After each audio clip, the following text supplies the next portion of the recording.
Comme chaque week-end, place à nos histoires 14-18. Ce soir, le parcours singulier de George Boysen, un Américain engagé volontaire dans l'armée allemande.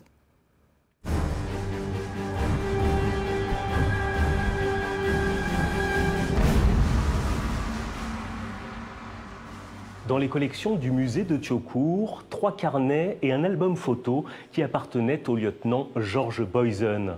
Un témoignage insolite et exceptionnel, celui d'un Américain venu combattre en Europe sous l'uniforme allemand. Né à New York en 1889 dans une famille d'immigrés allemands, George Boysen grandit aux États-Unis avant d'aller travailler au Brésil.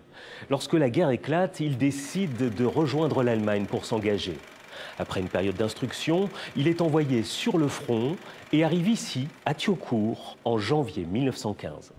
Surnommé le Brésilien, George Boysen va passer les premiers mois de 1915 dans le secteur du Bois-le-Prêtre.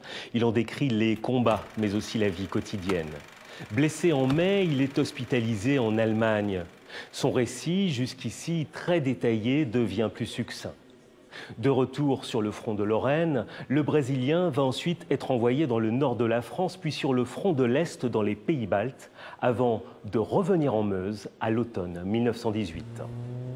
George Boysen finit la guerre à 20 km de Thiaucourt, son point de départ. Dans les tranchées d'en face, ce sont désormais des Américains qui se battent. Le 12 novembre 1918, au lendemain de l'armistice, il part à leur rencontre. Boysen discute avec l'un de ses soldats sur lesquels il ordonnait de tirer quelques jours auparavant. L'Américain lui promet de passer le bonjour à sa mère à New York, ce qui sera fait, comme le Brésilien l'apprendra, bien après sa démobilisation.